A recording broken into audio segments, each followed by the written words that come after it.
huge. I mean, it's like a man. It's big. Kane's son. You still don't understand what you're dealing with, do you? Perfect organism. Just tell me one thing, Burke. You're going out there to destroy them, right? Not to study, not to bring back, but to wipe them out. That's the plan. You have my word on it. All right, I'm in. Let's rock! Don't look back, dude! Run as fast as you can! Look on my works, ye mighty, and despair.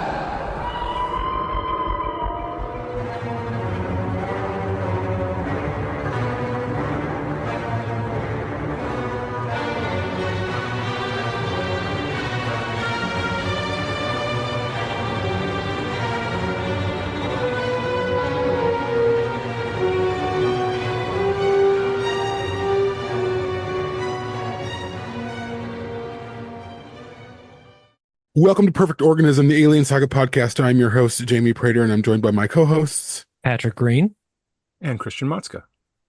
And today we are joined by a special guest, which I will let Patrick introduce.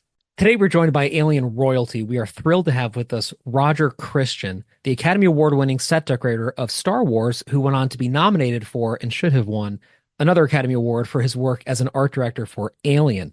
We talk a lot about how believable and real Alien is and how it changed the look of sci-fi. And today on Perfect Organism, the Alien Saga podcast, we have with us perhaps the man most responsible for that phenomenon. So without further ado, Roger Christian, welcome to the show. Not at all. Thanks. Good to be here and meet everybody. Thanks again so much for coming on, for making the time. My first question for you is really, how did you get your start in the business?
It's a kind of it's a long story, so I'll compress it down for you. I knew nobody. I was born in Croydon and grew up in Reading and didn't know anybody in the industry. I just happened to love science fiction and legend and myths and reading and all of this stuff. And it happened by chance that I was at art school and my mate had bought an old Jag Mark 7 for about £50, and like kings, we drove to London and went to see Dr. Zhivago. And that was my first kind of real chance to see a film in the big Odeon Leicester Square. And I watched Dr. Zhivago and had an out-of-body experience. It just blew me away, this film, with it's the greatest love story. It's the Russian Revolution, just the look of it, everything. I was completely captivated. And another film we saw after that, Claude Lelouch's Man and a Woman, which was completely different, but it was jazz and Ford Mustangs driving from south of France to Paris, and a love story, and very contemporarily shot. And I thought, wow, this is really quite interesting. And not knowing anything about film or what it entailed, while we were students, I used to put up marquees all over the south of England, huge for events and things. And we were putting one up, and there was a prison camp in the woods, and I went to see what it was. And they told me they were building a film set. And I couldn't believe how real it was. The homeless man had gone through every day and was giving them sandwiches. They said, yeah, he gives us food. So he told me it was for Pinewood Studios, which was through the woods. So I snuck off, couldn't get in, of course. So I burrowed under the fence, got in, and they were shooting James Bond, and the stage doors were open. And I saw the lights and the smell and this action being called and all this. And I realized there was this world behind these movies that people made them. And I went in the prop room, and there were gold bars, which turned out to be plaster. And I thought, wow, this is it. So I just started writing letters to every, and I knew no one. I mean, I had no connections. I was just writing letters to studios and producers, anybody I could find anywhere on a list. And only one gave me advice, actually bothered to write back, and said that as I'd gone to art school for 3 years, I should try to get in through the art department. It would be easier, but at that time I'd need architecture. And I don't know how. I got a second A level in a year and got into Oxford School of Architecture. Did 2 years there. And the principal said, I think you should go and do what you want to really do now. And so somehow I got an interview with Charlie Bishop, who was the art director on Department S, and I went to see him. He looked at all my work folder. He said, listen, I really would like to take you on, but I'm finishing the series. I've made you an appointment. Can you go on Thursday to Shepperton Studios? I went down and I met John Box, the designer of Lawrence of Arabia and Dr. Zhivago, who was just starting on a film called Oliver, the musical. And he kind of looked at all my work and he said, listen, I'll take you on. Are you willing to make the tea? And I said, of course, whatever. I'll make tea, coffee, whatever you want. So I was on with the man who made the film that kind of inspired me. And it was a kind of wake-up call, because there I was with an art department all in suits and ties and short hair. And I was straight out of really art school with hair down my shoulders and Cuban boots. And I was every week, there were 12 art cinemas in London. I was watching every foreign, European, Kurosawa was my favorite, Tarkovsky, watching them all, and I was constantly being told, stop watching all this arty stuff. This is a career. You've got to get a haircut, get a suit, tie, and do all of this, which I would have none of. And John Box took me under his wing and mentored me, stopped me being fired for sure, and mentored me right the way through, got me drawing. I drew up one of the canal scenes, and not long afterwards got another job at when ITV was changing from Reader Fusion, and I got 6 months job with a designer as an assistant. And everyone in the film industry I was in, everybody I knew from Oliver said, you'll be dead. Go in the television, that's it, end of your career. This designer I was with was doing a huge TV series down in Kent, period, Tudor series. And after a week, he said, listen, you're okay. I got to go back and get all the sets ready. Can you handle the whole series from here on in? So I did, and I was there doing it and just loving it. And I managed to work with Charlie Bishop, who saw that I was bored on the drawing board, and he put me on Randall and Hopkirk Deceased, which has become quite a cult, this series. And he promoted me to set decorator quite quickly. And that was it. I was off and running, really. And it kind of leapfrogs. I worked on some pretty amazing stuff with young designers from the BBC doing different types of movies and everything. So I kind of accelerated my career rather than going through the whole, what the usual path was. You go on the drawing board, and then after quite a few years, then you'll maybe get up to this level and that. And then when you're a senior, you might get to design something. So I kind of managed to leapfrog all of that. That's a potted history. Now, along the way there, you got to work a little bit with Ridley and Tony Scott on some of their commercials. Is that correct? Yes, yeah. I did a few. I knew them both and did several with Ridley, and with Tony, different aspects in different countries and things. So I already knew them, and I eventually was working out. I got called out to Mexico on Lucky Lady, which was a massive film at the time, and there was only John Barry, the designer, Les Dilly, and Norman Reynolds on this huge film. I got called in because it was kind of out of control. It was like, our second unit had 500 crew. That's a second unit. And so that led to Star Wars because it was written by Gloria Willard Huyck, who wrote American Graffiti and wrote some of the character stuff for George on Star Wars. And when Fox, actually, Alan Ladd took on George Lucas to try to revitalize Fox because of American Graffiti, his worst nightmare was George coming in with a science fiction fantasy for children because there was no box office. Science fiction was dead in those times. I would read it in London and get criticized for reading it. It just was, it was ill regarded as a genre. So the Fox board, who didn't want to do it, said that the film would make $12 million. They analyzed it. So they said to George, if you can make your film for four, okay, well, Alan Ladd said, I can get them to pass, I'll do it. And it was 8 budget in America at the time, and there were no stages free.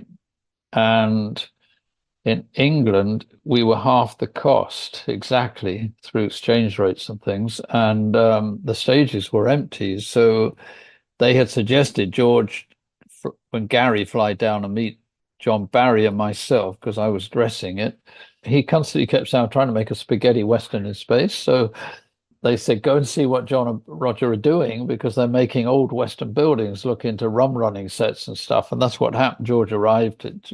We spoke. I told him how I did not connect to science fiction films at all. They were all too over designed and squeaky guns and, nothing really real.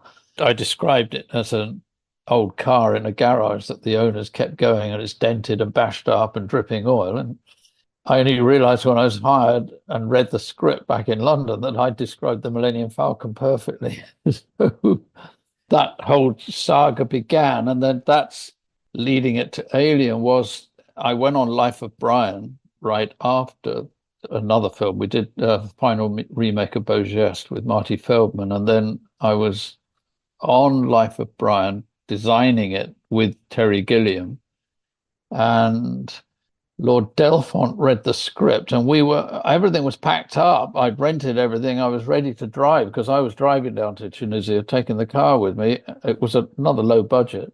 And he cancelled the film on the spot. And I happened to be in the producer, John Goldstone's office in London, and the phone rang and it was Ridley saying, is this true? And I said, yeah. And he said, get your backside down here. I need you. And so I drove straight to Shepperton right from there. And Michael Seymour did a lot of his commercials for him. And Michael had done, movies, design movies. He'd never done science fiction. It was a whole new genre for him.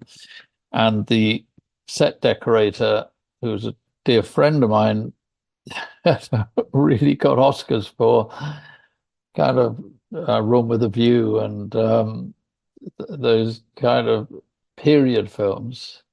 And I arrived, I went to this room and Ridley was locked inside in an inner room. But walking in, there were 6 original Giger paintings around the office. And I'm kind of going, oh, this is going to be quite interesting. And I read the script and the script just reads like a bullet train. I went through it and said, this is fantastic. I knew what Ridley would do with it. And so I was working that day. I walked across the stage. Ian Whitaker, who was the set decorator, grabbed me and said, thank God you're here. What do I do with this scrap? I don't know what to do with all this. And they'd already built the skeleton of the Nostromo, and Ridley wanted to be able to track around the whole ship at the beginning, like the Mary Celeste. You're going around seeing this thing is uninhabited, but something's happened. And they'd only got that far. They'd hired a young kid who'd never even worked on a film before, who persuaded Michael Seymour, the designer, that he could do what I did on Star Wars. Well, he bought a few bits of junk. So I knew what I had to do. Ridley wanted Sigourney Weaver, and obviously the studio, Alan Ladd, they wanted a bigger star in that part. But they'd allowed him to do a screen test, and so rather than do a simple screen test of an actor or actress against a wall, just talking, Ridley asked if we could build him a piece of the Nostromo. So they put up the skeleton wooden structure, and then I got my buyer to go and do what I did on Star Wars, which was to buy huge amounts of scrap from the scrap yards. I knew where it was, and jet engines. I could buy anything, and it was cheap in those days. No one wanted it. And I got a huge supply in, and I got the special effects boys, Nick Alder, on this. Nick's brilliant. And I got him to assign 2 of his boys to do switch panels only, because I got this idea on this. Let's go further and have all the switches work and lights come on and do stuff. So I got all my junk and scrap and pipes and everything and made a piece of the Nostromo corridor. The only difference was it had portholes. You can see that it's actually on YouTube, that screen test. And I got Nick and we made a Roger Christian special weapon where I got an original weapon, and we stuck gun sights on it and things and made that up for her. And Ridley shot the hell out of it. And I think that's when everything changed. And we removed the portholes because it kind of ruined that claustrophobia that Alien needed. You needed to be trapped inside this kind of working organism. And so I just got to work, and I immediately said, I need well on Star Wars, because I had to kind of invent this way of doing it on Star Wars. We really had no money, and I had to buy scrap and try to proposition that I could build sets out. I didn't know it would work, but it did work. And that was partly the kind of Ridley had seen, obviously, the Millennium Falcon and stuff, and it kind of looked like what he wanted, but he described to me he wanted an army truck, well used. And so we gave it that kind of army color and feel to it. And I had to train these 3 prop boys how to do it, because you can stick scrap on walls. It doesn't look like anything. It had to be engineered, kind of layered in, so it all looked very real.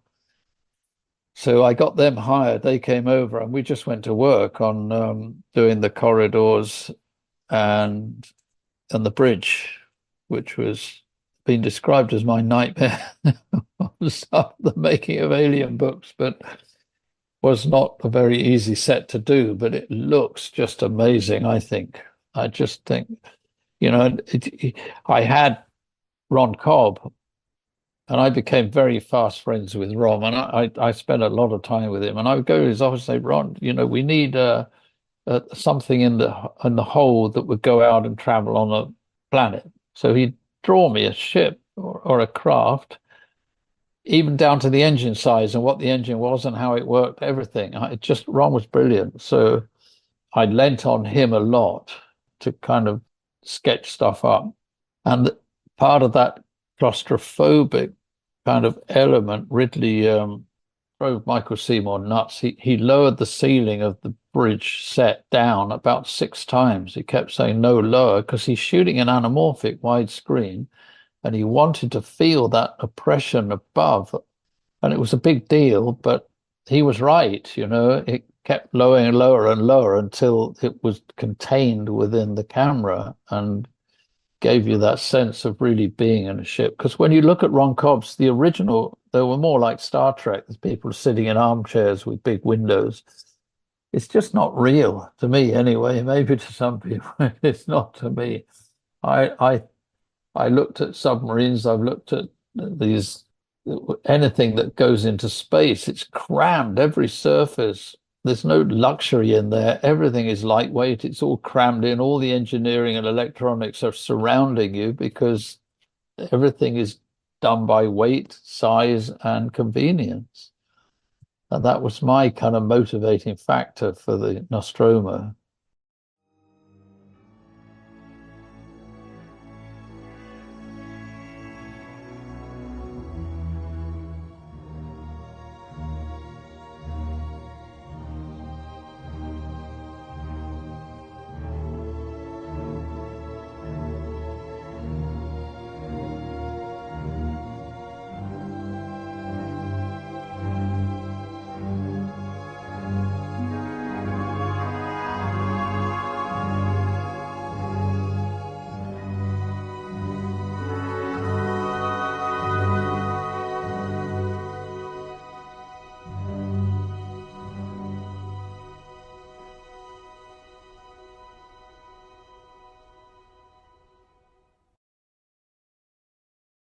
The Millennium Falcon, as amazing as it is, was almost a dry run for you or a calling card.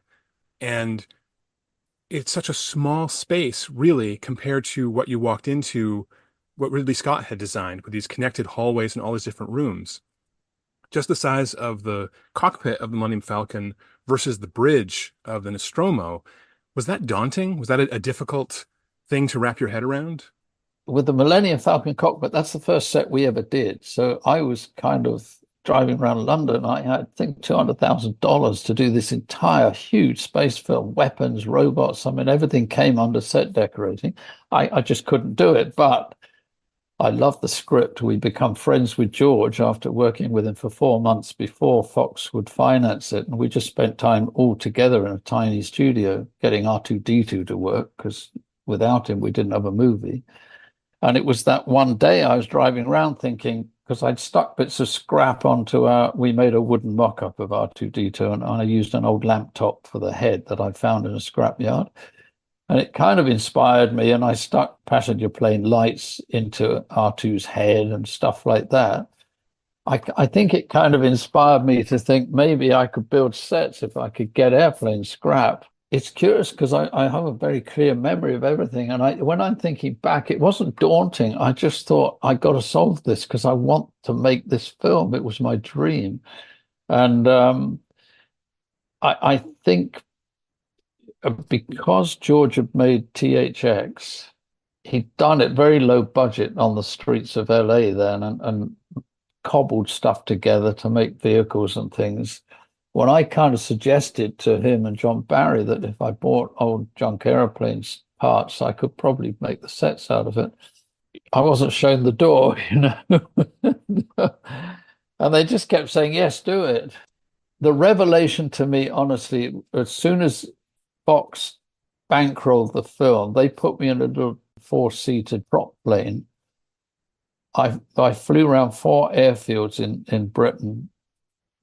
There were mountains of junk. I mean, I can't tell you, it's like manna from heaven to me. And there were just broken planes. There were jet engines, Derwent jet engines, Rolls-Royce engines. I mean, and I don't think I spent more than £50 from 4 different airfields and bought truckloads of stuff. So I kind of was like, well, I should be able to make something out of this.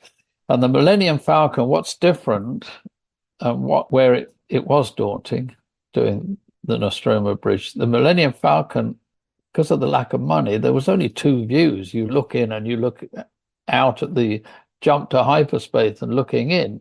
And John Barry had hired Harold Lang, who was one of the art directors on 2001. And he did it like that. It was all beautifully done, the switches. And I kept telling him, Harry, I'm going to come and mess this up. I'm sorry. But he kept looking at me. And just to tell you, the prop master, the big one who did all of David Lean's films and Kubrick's movies, a huge, wonderful man, one of the few on the crew who was. I was boy. What do you want, boy? That's what he would always say to me. And as soon as he finished Harry, then I did. I went in, I got the old jet pilot seats, old ones, and stuck those in the Millennium Falcon, has just started to mess it, make it a bit more like a pile of junk, as Luke says in the script. Going to the yeah, the Nostromo bridge was huge, and it had the pilots and the co-pilot seats in lines, and then behind that was a whole navigation area. Then at the back there were different kind of storage areas. It was a huge endeavor. And I had learned from doing the Millennium Falcon hold that you start layering this stuff in and it looks terrible. And I would pray no one would come on the stage because I thought, God, I'm going to be found out. This is not going to work. And I just kept at it and kept at it. And eventually it looked like it does. It suddenly, I could see people walk on the set and their eyes would open and going, oh my God, this is a spaceship.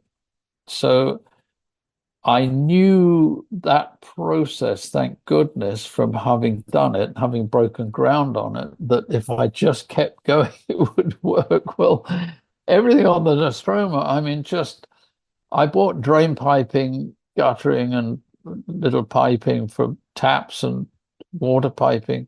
All I did was keep telling my buyer, please get me more. You've got to get us more. And they kept buying more and more and layering it in everywhere. And this bridge set was a monster of coordination. I had to get the special effects boys all involved. I'd found a little tiny Triniton monitor that was tiny. And I worked out if we put those in each pilot and co-pilot's dashboard, they could play back to it, because don't forget, it's pretty primitive times then. There was no CGI, there was no computers, there was nothing like that. They had basic video playback. So we worked how to do it. I had the special effects boys make so many switches for the actors. They would do stuff, lights would come on, things would change. Nick Alder got my old seats again. I got more old seats from fighter pilots. And he managed to make them all retract. He put in mechanisms underneath.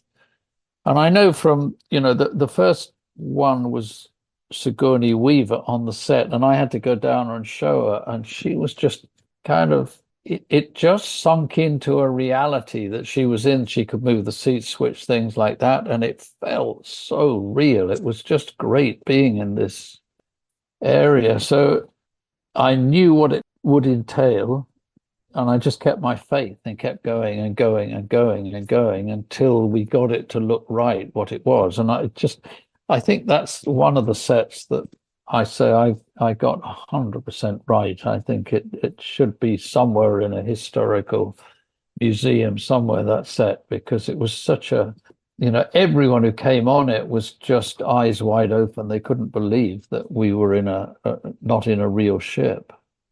With the Millennium Falcon, we were able, that had to shake. So on that, it was built on truck tires with wooden beams out, and the grips could wobble it. On Alien, Ridley wisely banged the camera. I would say 80 to 85% of Alien is shot on Ridley's shoulders, handheld camera with a Panavision. He's stocky, Ridley. Most directors couldn't do that. So everyone, this first assistant, I had to do it because I was standby art director after I got all the set ready, because we got everything ready before the start of shooting. I would do it too. We were banging Ridley to shake the camera and doing stuff like that. It worked, There's one funny story on that. No one knew how to do the lettering when the computer woke up, and it was essential, this trip around where the birds are pecking and the blowing of the notes. And I'd actually done some 8mm projection art stuff. Derek Jarman used to do it. He became very famous for it, and we did some with him. And I said to Ridley, if I got a projector, I think we could project it into that visor and make it work. So he said, let's try it. So they got me some computer readout onto film. We used a 16mm. He set the cameras up, and I was holding that projector and moving it around until it was in focus. And then that was it. That actually ended up in the film. That's how it was done. Kind of handheld, everything. Because it was under budgeted too, Alien. I mean, this, like Star Wars, was science fiction, so there was no budget for it. This one was the first R-rated science fiction film ever, so there was a concern from the studios that it wouldn't actually find an audience, so the budget was slashed down, it was tight. So we find ways to do things when you're doing what you love, let's say. It'll come as no surprise to you that we agree that the bridge is a 100% perfect set. And hearing you talk about it has been such a trip. I want to go back to something that's come up a few times and something that I've heard you speak about in other interviews, which is this idea of believability. As you know, we've had hundreds of people at this point on this podcast. Everybody loves Alien. Everybody talks about how great it is. And one of the things that comes up most consistently is how believable it is, how real the sets feel. So, we have this unique opportunity to have one of the people responsible for that on the show. And I would love to know, how do you do that? Like, how do you make sure when you flip a switch, something happens that feels inevitable and feels correct to an audience? When I was writing my book, Cinema Alchemist, I had to analyze myself. Like, where does all this come from? Why did I have this kind of affinity with George and the used universe that he was trying to do? And why did I hate these science fiction films, even like, Flash Gordon? I mean, we all look at it, but it's not real. None of them were. Robbie the Robot, all of these. Silent Running was the first breakthrough to me. And he had so little budget that he filmed that on a US battleship. And I kind of broke it down to when I was young. I think I was born in Croydon in the middle of the war, towards the end, and I worked out there was nobody talked about the war throughout my entire life, no relations, except one story that when I was 6 months old, the front of our house was blown in by a flying bomb, and I was covered in red, and they thought I was dead. And it turned out my mother, because my father was in Java fighting in the war, had a bottle of ketchup that was sacred, and it exploded and covered me in ketchup. It's the only story I ever know. I've made a documentary, Galaxy Built on Hope, which is based on my book. I went and researched, and I found the school that was hit by a flying bomb behind our house. So I then looked at all the photographs, and I realized I'd grown up at a very young age, and I probably don't remember it much, but as of 4, 5 years old, London was pretty destroyed. So I had that kind of somehow unconscious kind of awareness of what that was like. But I happened to gravitate towards, well, I had dinky toys. They all looked too clean to me, so I would paint them down. I tried to make them look more real. And I had a cheap little camera, and I go in the garden. I tried to set up scenes, and I used to shoot them and make them look like real scenes. So obviously there was something in my DNA that certainly, like, I learned, I think, more than I learned from anyone, from John Box doing Oliver. And when I built this canal set, which were the old Dickensian canals, and I was putting in scrap and junk and mud and making it look, I wanted it to look absolutely 100% real. I spent so long on this drawing. The other art department kept banging on the door saying, "Aren't you done?" I wanted it real. I wanted this to look like you were really in there. So I think I found the Holy Grail with Star Wars, because George wanted a spaghetti Western in space, but then Ridley's idea of this cross between a submarine and a B-52 bomber. If you're a designer on a film, if you've done your work well, nobody knows, So with these others, like James Bond, they're out being famous, saying, "Wow, look at this set I designed," and they keep showing it and all the designs, and it's cool, it's great, and we all love that. But my inclination was to make science fiction look like a world that we could accept was absolutely real, and you didn't have to question it. And those two films did that. They changed the kind of, I guess we changed the whole aspect of cinema from then on. Everything. Apparently there was a whole industry after me with Alien, renting scrap. You couldn't even buy it anymore. In fact, when I was directing second unit on Phantom Menace, Rick McCullum told me that it was so expensive to get scrap in England it was cheaper to buy it from the graveyards in Texas and have it flown in a cargo plane to UK to build the sets out of. And even like I loved Excalibur. I loved kind of King Arthur stories and Ivanhoe and all of these, and they Dick Turpin. I loved these kinds, and they were all stories that were very real. And my mentor all this time was Kurosawa. I loved his films. I studied them, everything. And I found out that was George's mentor as well. We had a huge common. So you look at his films and they're all in mud and dirt, and they're samurais. They're not like flashy American, which we all love, the Saturday morning stuff. They're flying across, hanging on chandeliers and doing stuff. But the Kurosawa and the spaghetti westerns that were, of course, each story that was a samurai story became a spaghetti western. See, to me, Sergio Leone's westerns he made for $1 million were more real to me than these huge westerns that they made in America. So I think all of that came together in the Alien set, in the Nostromo. I think all of that thinking, actually. My question for you is in terms of hearing how you built the Millennium Falcon and the Nostromo, and their scrap, and you're, buying old engines.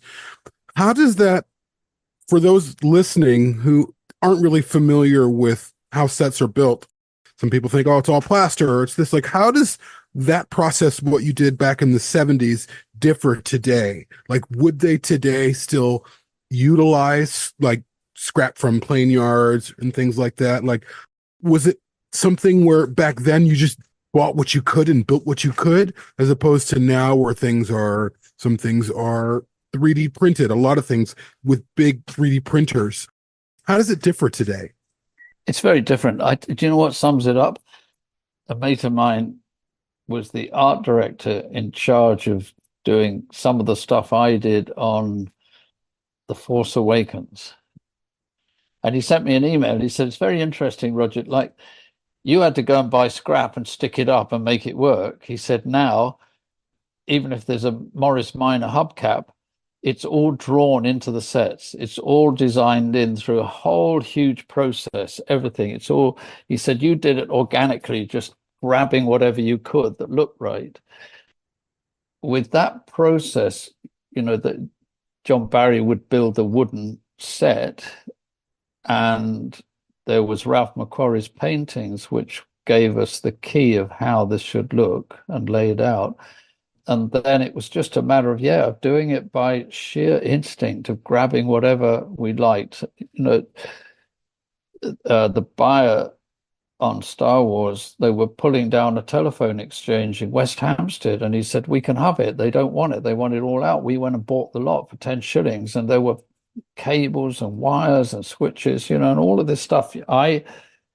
Nothing I ever made was planned. All of the props that I made, the lightsaber, the Luke's binoculars, everything, nothing was drawn and planned. I became a magpie and would ask, get me broken calculators, get me camera parts, get me whatever. They would bring in all these boxes of old stuff.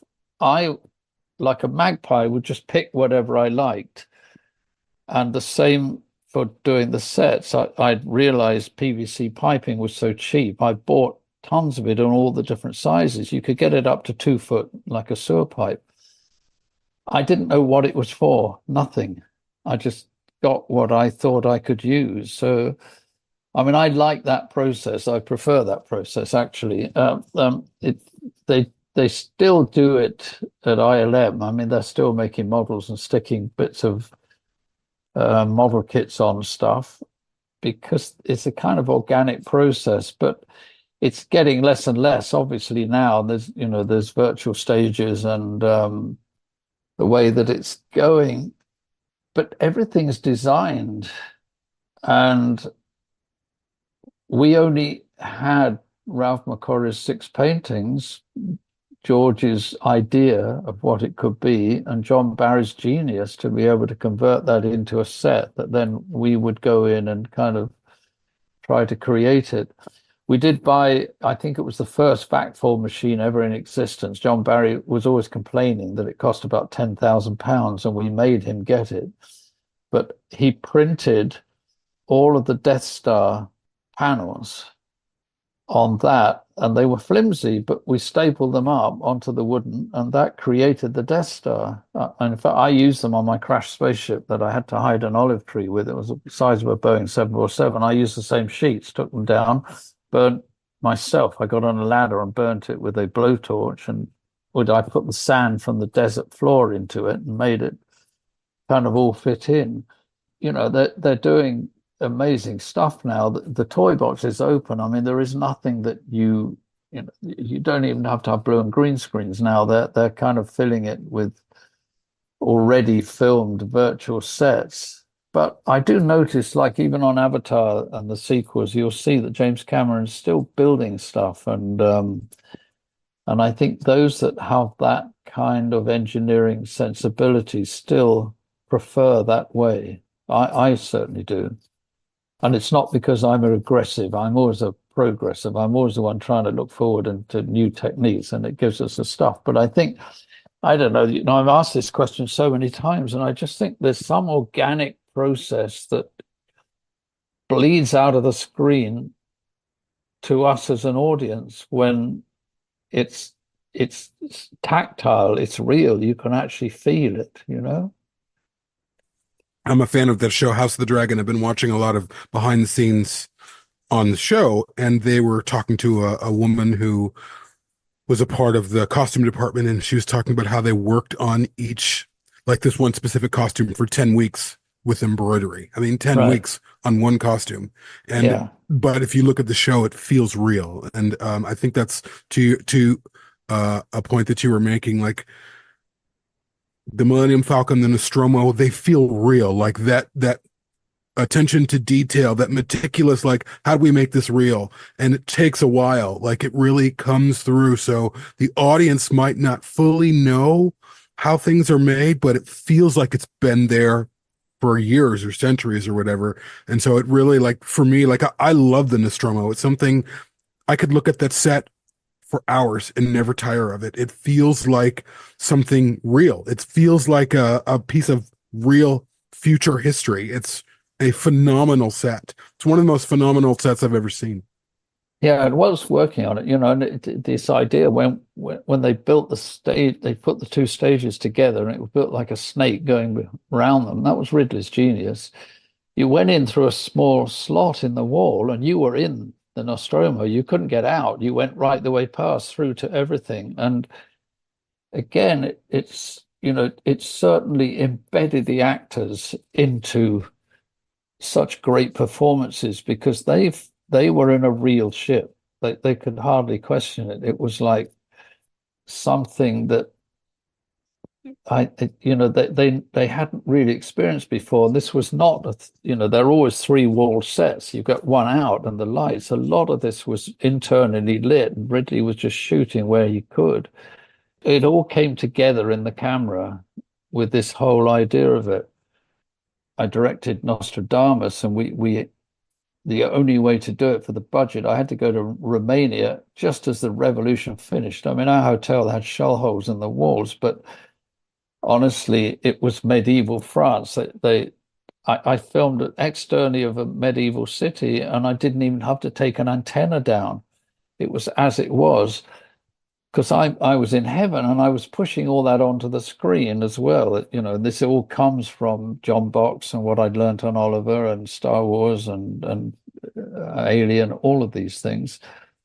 But the most gratifying thing for me at the end of Nostradamus, it was classified as the most authentic view of the medieval age in cinema at the time. In France and in Spain, both accepted it. So I think, I wanted to do that with space films as well, make it the most authentic that there was. I wish it had been kept, that set. It should have been in a history museum somewhere, because it was an awesome experience to be in it. Somebody should rebuild it one day. I guess maybe one day, maybe they will. Well, it's funny you say that because there are people, of course, who want to build sets inspired by the things that you've made. There's a whole community on Facebook for the Star Wars Room Builders group of people Oh, trying to really? make, oh, yes, Millennium Yeah. Falcons and all kinds of things. I've been obsessed for many, many years with the galley, the coffee station and the galley of the Nostromo, with the row of cups and all the different containers. And Yes. I don't know if you know this, but you put two Krups, they're German coffee bean grinders, Yes. Yeah.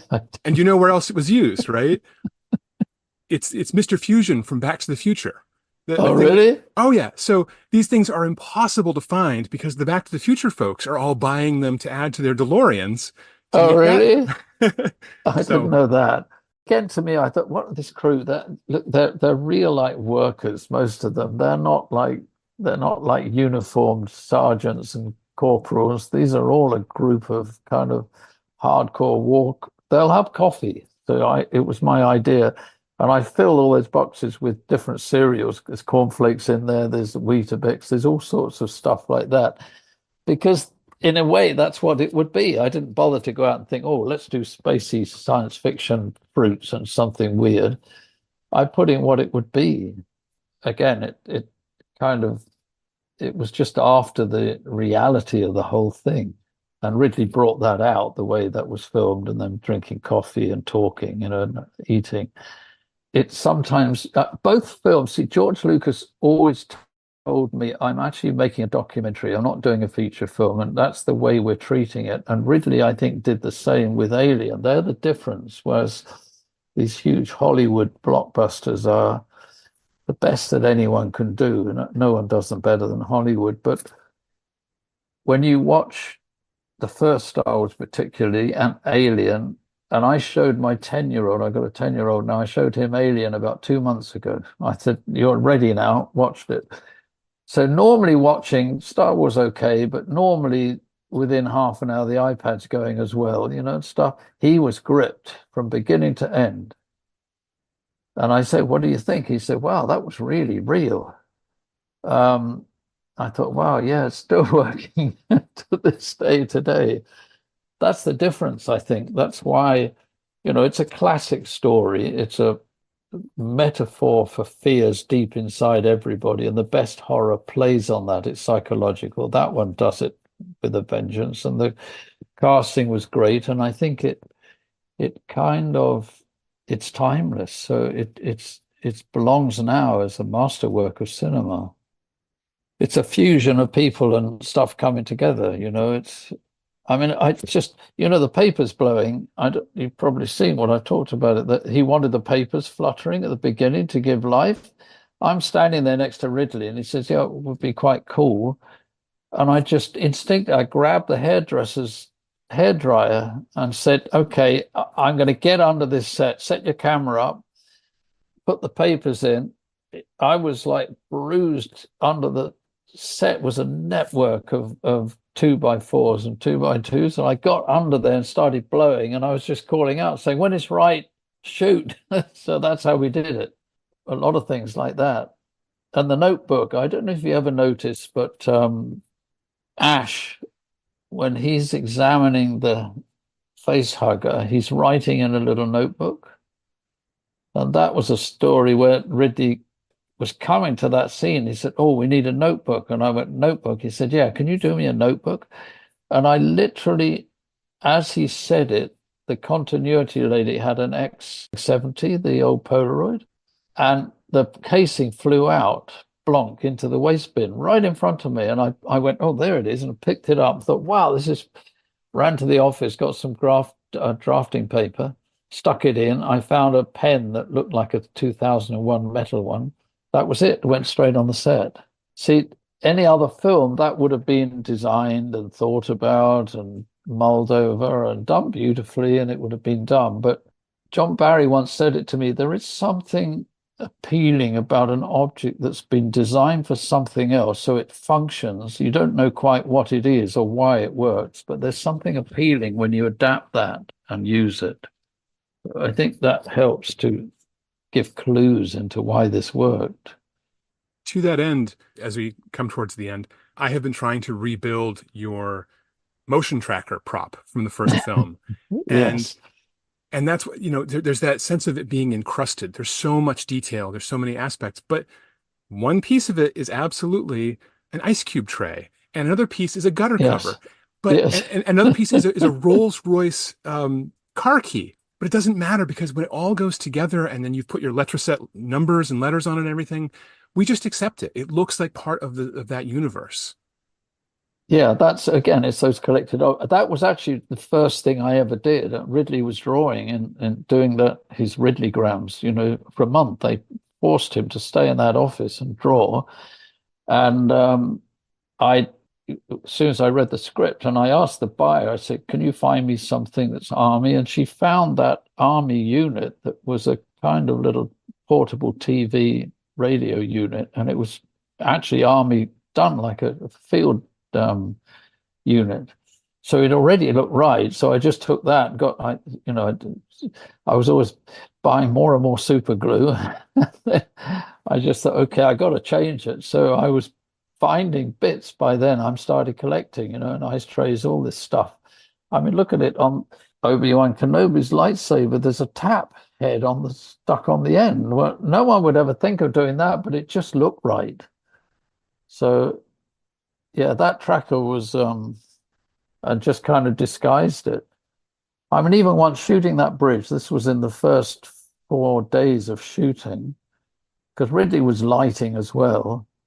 There was a red head lamp on a stand actually in the corridor of the bridge set, and it was right where the camera was.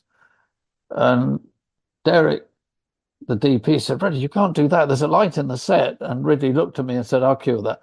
And I got greeblies again. I got bits of stuff and stuck around it. You never know, but it just looked perfect having that. So I think the problem is that's not allowed on most films. You'd have producers screaming at you, "Fire him!" You can't work like this. So sadly, it was a time where things could happen like that, where we were all exploring new ideas and new venues with directors like George and like Ridley, who were experimental filmmakers, if you like, really. I mean, from what, he was the king of commercials, Ridley. I mean, the number one in the world. And you've seen some of his stuff that just movies, his commercials. And he was able to translate everything into that camera lens. I just, we talked about it a lot. It's very rare that it could ever happen again like this. So we live with these now.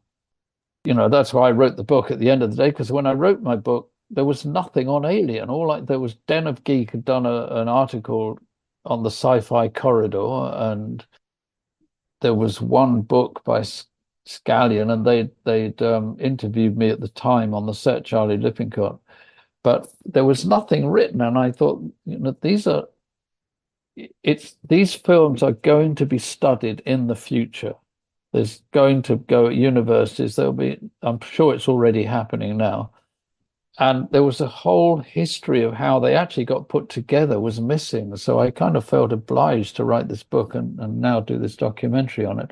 And then, thank goodness, John Rinslow, who wrote all the marvelous making of Star Wars, managed to put his book together. And he was on the phone and with me the whole time putting that together, because I could answer all the questions. I have a very clear memory, thank goodness. I've kept myself healthy all these years. I thought, I got to put this down. It's kind of for a legacy, really. It's going to go on, I think. That look at it. I think the new Alien series is showing promise from what I'm seeing photographs of, that they've gone back to that look, that it's Alien. That's what it is, We're very excited by what we're seeing from Alien Romulus, the new film. It looks like they're going for your look, to be quite honest. Yeah. He's realized, this is what made it work in the first place. Why are we going away from this? Let's get back to it. We're obviously going to be linking to your book in the show notes for this episode, because I think that should be required reading for everybody. Christian has a copy right there, Cinema Alchemist. The hardback copies, they've just run out of the print, but they've just announced finally they're going to print it into the soft cover. They're going to do a whole new version of it. I've written a new forward, an update for it, and by I don't know how it's a miracle because he never ever does it, but George is doing some words for me on it, which was major for me. And I'm trying to get Ridley to. I've got one quote that I could probably use, but I think he's shooting Gladiator, the pickups. So they're trying to get him to do it. So I'm in touch, but I've got a few days left to get it in. I hope he will. Well, that's fantastic. And just my last question as we come to a close here. We've had other people who worked on Alien on the show before, and when they talk about it, it feels a little more sort of distant. But as you mentioned, your memory of it is so acute, and it almost feels like you're talking about something that happened a couple weeks ago instead of 45 years ago. So, my question to you is, if you could sum up the experience of creating Alien in one or maybe a couple words, like what made it special? What was different about Alien? Creating a real world, creating what I believed, and I can see in the future it's going to come. There's going to be, Elon Musk is going to put factories on the moon and stuff. They're not going to be all these beautifully designed Tesla trucks. They're going to be like, after a few years of going backwards and forwards, and I look at space trucks, I look at trucks in the road where they're full of gravel and shit and stuff, and they get dirty, and that to me is how it's going to have probably to be. So I think Alien was, I don't know what the word would be, I sum it up, special, true science fiction, I think revolutionary, actually. I think we were like cinema revolutionaries, the few of us at the heart of it, because they were very, very difficult films to make, and with crews who didn't understand at all what we were doing, not on either film. They were a bit more relaxed on Alien because of Ridley, but nobody accepted it because it wasn't in a reality at the time. It was revolutionary, really. I think that would be the word I would say. And it's all down to Ridley. I mean, everything, it's all in his head, the vision, everything. You have to put this into perspective of what he brought to a low budget, almost like a B movie script. What he turned it into is what Alien is today. Alien really became and continues to be the litmus test, in my opinion, for sci-fi in terms for everything, not just the sets, the incredible sets, creature design, but the acting and the realism and that like cinema verite style that is so synonymous with that film, that if other films don't reach in a certain way, they fall short. So to your point, he really revolutionized how we view sci-fi, a dystopian sci-fi, if you could say. No, Thank I you agree. again so Not much. at all. It's a pleasure. It's nice. I always don't, I love this world and I love what I did and I love what I do and I'm still supporting it. So it's always a joy to me and to get it out so people can understand, because this isn't Hollywood where you go and you've got $200 or $300 and there's a huge machine and everything comes out the other end. It's not like that. This is a ragtag group of people who, the last line in my book is, don't let anyone tell you you can't, you can.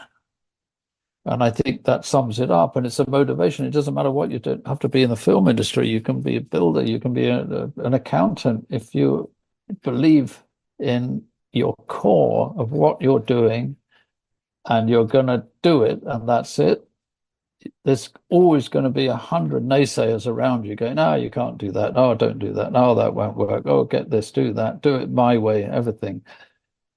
That's it's a way of finding yourself. And we were, why I said it won't happen again, because we were revolutionary, because it had never been done before. There was no one there questioning us saying, well, what are you doing? You're mad. You can't do that. We got it done. So it was a unique time. Thank you so much for coming on and sharing all of these wonderful stories with us. I feel more than ever, I feel robbed that the Nostromo set was torn down, because I want to go walk those corridors. Yeah, me too. Someone will do it. Somebody will think about it and do it. Somebody will do it. It would be a big attraction. Some would put it up as a museum attraction to go in and with a whole exhibition. But there we go. Who knows? We can dream. And dream Very we good. shall. Thank you so much for being on Yeah. the show today. This is Yes, thank you so much. incredible experience. Not I've at had all. chills. Thank you, Roger Christian. Thanks. Bye. All right. Bye, Roger.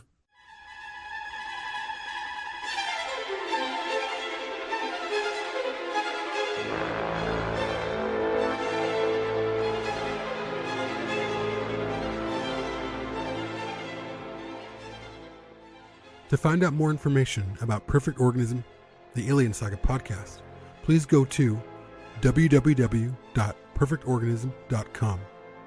If you would like to support the show, please go to www.perfectorganism.com/support. Thank you.